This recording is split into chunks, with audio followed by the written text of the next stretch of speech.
मुंबई के चर्चित आर्यन खान केस में एनसीबी ने चार्जशीट दाखिल कर दी है। इस पर बात करने के लिए मेरे साथ मौजूद हैं एनसीबी के डीजी एसएन प्रधान। हम इससे बात करते हैं। सर, अब जो चार्जशीट आपने बनाई है उसमें कितने लोगों के खिलाफ है और क्या कुछ है निकल के आया इसमें?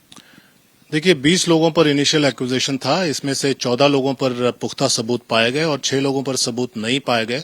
इसी आधार पर चार्जशीट 14 लोगों पर किया गया और 6 लोगों को चार्जशीट नहीं किया गया। सर, इन 6 लोगों में अभिनेता शाहरुख खान के बेटे भी हैं, आर्यन खान। किसी व्यक्ति विशेष का नाम मैं नहीं लेना चाहता, लेकिन आप ये पब्लिक डोमेन में है। 14 लोगों पर जिन पर चार्जशीट हुई है उनके नाम भी पब्लिक डोमेन में है। 6 लोगों पर जिन पर नहीं हुए वो भी पब्लिक डोमेन में है। तो इसलिए ये एक हमारे लिए, एनसीबी के लिए एक रेगुलर केस की संज्ञा में आता है और रेगुलर केस के आधार पर पोजेशन मेन मुद्दा था और जिनके खिलाफ ज्यादातर पोजेशन सिद्ध हुआ उन पर कार्रवाई हुई और जिन पर नहीं हुआ वो कार्रवाई नहीं हुई। यानी सर, उनके खिलाफ सबूत नहीं मिले। जो 6 लोग थे उनके पास से ऐसा कोई एविडेंस नहीं हासिल कर पाए आप लोग या साबित कर पाए?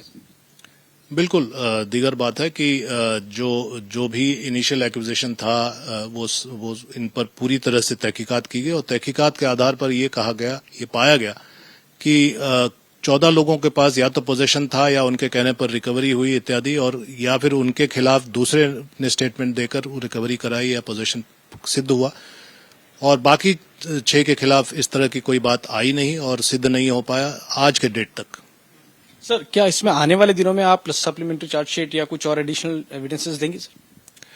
देखिए, किसी भी कांड का एक प्रिंसिपल होता है कि इन्वेस्टिगेशन चार्जशीट के बाद भी खुल सकता है अगर नए सेट ऑफ फैक्ट्स आए, नए एविडेंस आए, और वो कोर्ट के परमिशन के आधार पर होगा, लेकिन वो बात की बात है। यानी अगर जो 6 हैं उनके खिलाफ एविडेंस मिलता है तो उसको सप्लीमेंट्री चार्जशीट में जोड़ा जा सकता है? इसकी गुंजाइश रहती है। सर, एक सवाल ये भी है कि कुछ लोग जो जिस तरह के इन्वेस्टिगेशन चला 6 लोगों के खिलाफ नहीं मिले, तो क्या आपको लगता है कि कहीं कोई कमजोरी थी या कुछ छूट गया या केस में लापरवाही बरती गई, कुछ आपके डिपार्टमेंट में कमी रह गई? इसको कमी थी जरूर, नहीं तो एसआईटी को टेक ओवर करने की कोई बात नहीं होती, और हम लोग बहुत ही रेयर केस में एसआईटी बनाते हैं या टेक ओवर करते हैं। तो इसलिए यह स्पष्ट है कि कहीं ना कहीं हमारी कमियां थी और हमारी कमियों पर हम लोग पर्दा खुद नहीं डाल सकते। तो इसलिए कार्रवाई जो भी करना है वो उचित कार्रवाई की गई, एसआईटी द्वारा टेक ओवर किया गया, इन्वेस्टिगेशन भी शुरू किया गया और इंक्वायरी भी शुरू की गई। तो क्या उन अधिकारियों के खिलाफ भी कार्रवाई होगी?